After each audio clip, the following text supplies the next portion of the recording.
Hello friends, welcome to my channel.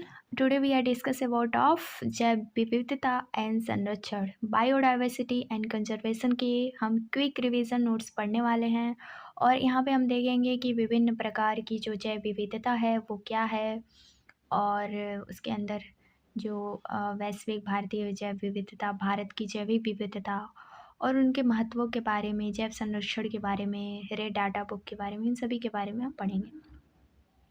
हमारा point है जैव विविधता और संरक्षण। तो हम पहले ये जान लेते हैं कि बायोडाइवर्सिटी है क्या। तो पृथ्वी के समस्त स्रोतों और स्तरों के सजीव में मिलने वाला जो विविधता को ही जैव विविधता कहते हैं। अगर हम देखें तो जैव विविधता प्रकृति का वह भाग कहलाता है जिसमें जातीय आनुवंशिक विविधता तथा विभिन्न स्तरों पर पादप और जीव जंतुओं की विविधता का समृद्धि सम्मिलित है। अब हम बात करते हैं जैव विविधता का शब्द किससे बना है। तो डाइवर्स यानी कि डाइवर्सस से बना है, जिसे हम बायोडाइवर्सिटी कहते हैं। और इसे सबसे पहले 1985 में डब्ल्यू जी रोजेन ने शब्द दिया था बायोडाइवर्सिटी का, जैव विविधता का। और एक वैज्ञानिक और हैं जिनका नाम है एडवर्ड ओ विल्सन। इन्होंने बायोडाइवर्सिटी का पहली बार प्रयोग किया था 1986 में। ठीक है, अमेरिकन फोरम के लिए रिपोर्ट प्रस्तुत किया था इन्होंने। और एडवर्ड विल्सन ने जैविक संगठन, जीन संरचना, जीन पूल, जीवों में विभिन्नता, जैव जीवमंडल में विभिन्न भिन्नता आदि को बताया। अब हम बात करते हैं इस चैप्टर के पार्ट में कि यह शब्द सामाजिक और जैव विविधता एडवर्ड विल्सन ने दिया था, अभी हमने बात किया। और इसका अर्थ है जैविक संगठन के हर स्तर पर मौजूद विविधता। पृथ्वी पर जीव की विविधता आश्चर्यजनक है, यानी लगभग चींटियों की 20,000 से अधिक और मृग यानी बीटल्स की 3 लाख से अधिक और मछलियों की 28,000, ऑर्किड्स पादप की 20,000 से अधिक प्रजातियां मौजूद हैं।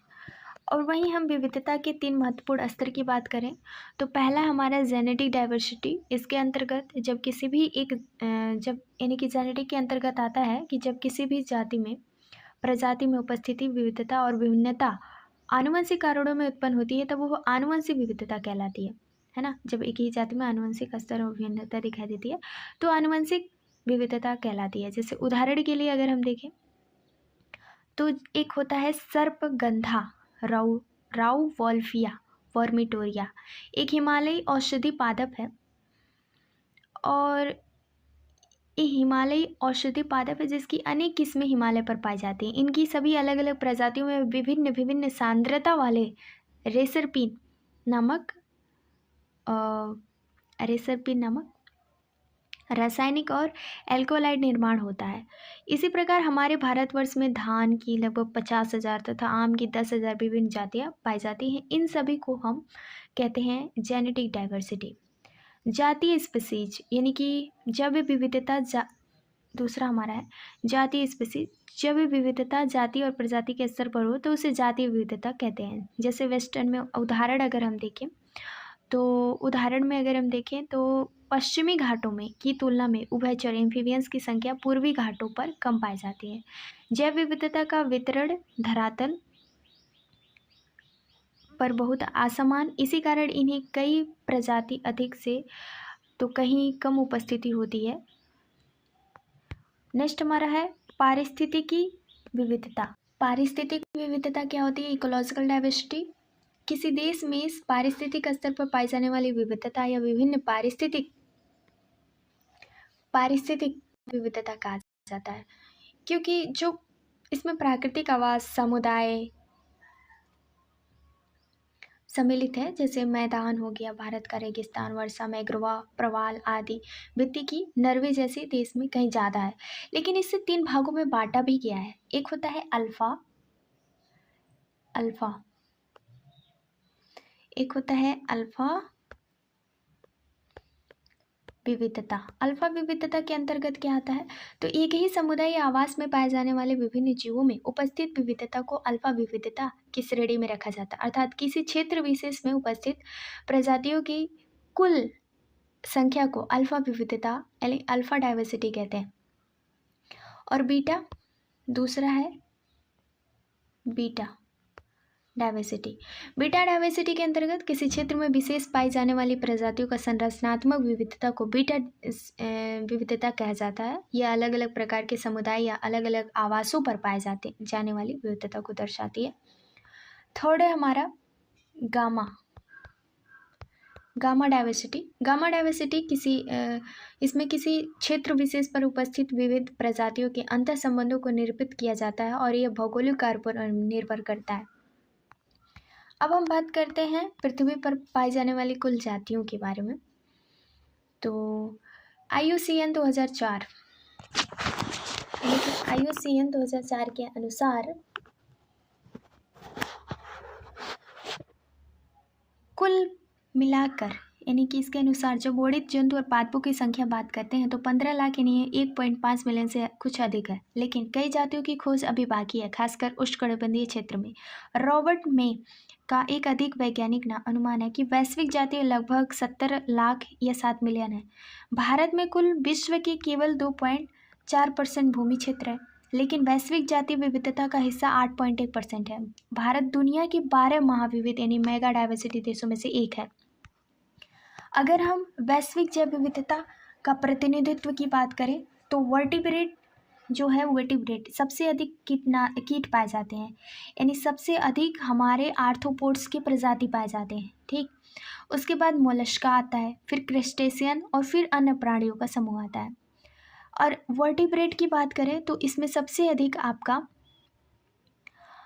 वैसे समान ही है, इसमें ममल्स है, बर्ड्स है, मत्स्य है, उभयचर सरीसृप।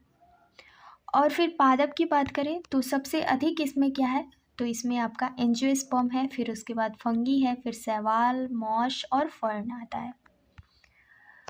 नेक्स्ट पॉइंट हमारा है जैव विविधता के प्रतिरूप पैटर्न क्या है, तो लैटिट्यूड ग्रेडियंट। लैटिट्यूड ग्रेडियंट में भूमध्य रेखा की बात कर रहा है, तो भूमध्य रेखा इक्वेटर लाइन के ध्रुव की तरफ जाने से सामान्य जैव विविधता में कमी आ जाती है ना, यहाँ पे घटती है। और भूमध्य रेखा के स्तर यानी उत्तर नॉर्थ और दक्षिण साउथ का 3 पॉइंट नॉर्थ और साउथ का 3.5 अंश अक्षांश का क्षेत्र उष्णकटिबंधीय क्षेत्र कहलाता है। यहाँ वर्षा अधिक होती है, इसी कारणवश जैव विविधता अधिक है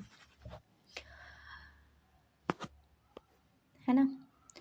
अब यहाँ पे हम बात करते हैं कोलंबिया भूमध्य के पास 1400 जातियाँ पाई जाती हैं। न्यूयॉर्क में 41 अंश, नॉर्थ में 105 जातियाँ, ग्रीनलैंड में 71 अंश, नॉर्थ में 56 जातियाँ। दक्षिण अमेरिका का अमेज़न उष्णकटिबंधीय वर्षा वन पृथ्वी पर सबसे अधिक जैव विविधता वाला क्षेत्र है। अगर हम जातीय क्षेत्र संबंध की बात करें स्पीसीज एरिया रिलेशनशिप, तो जर्मन प्राकृतिकविद अलेक्जेंडर वॉन हॉलमेंट ने यह संबंध बताया, किसी क्षेत्र में अन्वेषण क्षेत्र बढ़ाने पर जातीय समृद्धि स्पीसीज रिचनेस एक सीमा तक बढ़ती है। यह संबंध एक आयताकार अतिपरवलय यानी रेक्टेंगुलर हाइपरबोला होता है। समीकरण S = AZ। लघु गुणक पैमाने पर log scale log S = log C + Z log A। Next point है यहाँ Z रेखा का ढलान स्लोप, जिसका मान सामान्यतः 0.1 से 0.2 होता है। बहुत बड़े क्षेत्र जैसे महाद्वीप के लिए ढलान तीव्र होता है, जैसे Z = 0.6 से 1.2।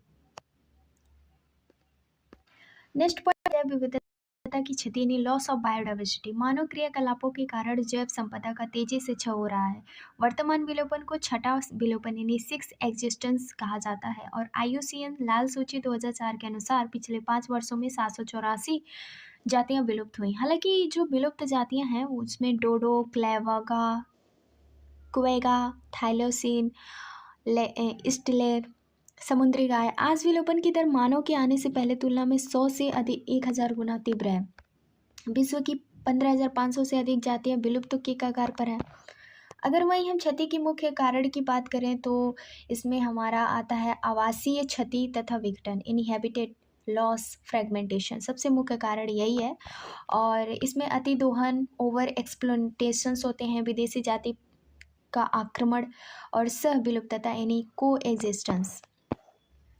नेक्स्ट पॉइंट है जैव विविधता का संरक्षण क्यों होता है, यानी संकीर्णता, उपयोगी, नैरोलिंग, यूटिलिटेरियन, प्रत्यक्ष आर्थिक लाभ, भोजन, ईंधन, रेशे, औषधियाँ। विश्व बाजार की 25% से अधिक दवाइयाँ पौधे से बनती हैं। व्यापक रूप से उपयोगी यानी ब्रॉडली यूटिलिटेरियन, परितंत्र यानी इकोसिस्टम सर्विसेज। अमेजोन वन वायुमंडल में 20% ऑक्सीजन देता है। परागण यानी पॉलिनेशन, सौंदर्य लाभ प्रदान करता है। नैतिक तर्क की बात करें तो हर जाति का अपना नैज मूल्य यानी इंट्रिंसिक वैल्यू होती है। आने वाली पीढ़ियों के लिए इस धरोहर को बचाना हमारा नैतिक कर्तव्य है। को इन सेतु की बात करते हैं तो संपूर्ण परितंत्र को सुरक्षित करना। जैव विविधता का हॉटस्पॉट क्या है, जहाँ जातीय समृद्धि बहुत से अधिक उच्च स्थानिक एंडेमिक होती है। विश्व में कुल 34 हॉटस्पॉट हैं। ये पृथ्वी के 2% से कम क्षेत्र में है, पर विलोपन दर को 30% तक कम कर सकते हैं। भारत में 3 हॉटस्पॉट हैं, पश्चिमी घाट और श्रीलंका, इंडो बर्मा एवं हिमालय। भारत में अन्य संरक्षित क्षेत्र भी हैं, जैसे 14 जीवमंडल आरक्षित क्षेत्र हैं, 90 राष्ट्रीय उद्यान हैं, 448 वन्यजीव अभयारण्य हैं और पवित्र उपवन जैसे मेघालय की खासी जनजातीय पहाड़ियाँ। एक्सेस सेतु की बात करें तो संकटपन्न पादपों और जंतुओं को उनके प्राकृतिक आवास से अलग विशेष स्थान पर संरक्षित करना।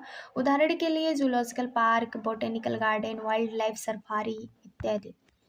आधुनिक तकनीक क्या है, गैमेट्स का निष्पादन, परीक्षण, क्रियो प्रिजर्वेशंस और इन वेट्रो फर्टिलाइजेशन, टिश्यूज कल्चर और सीड बैंक का ये आधुनिक तकनीकी है। अंतर्राष्ट्रीय प्रयास क्या है, जैव विविधता संरक्षण सभी राष्ट्रों का सामूहिक उत्तरदायित्व है और पृथ्वी शिखर सम्मेलन 1992 में हुआ था रियो डी जेनेरिया में।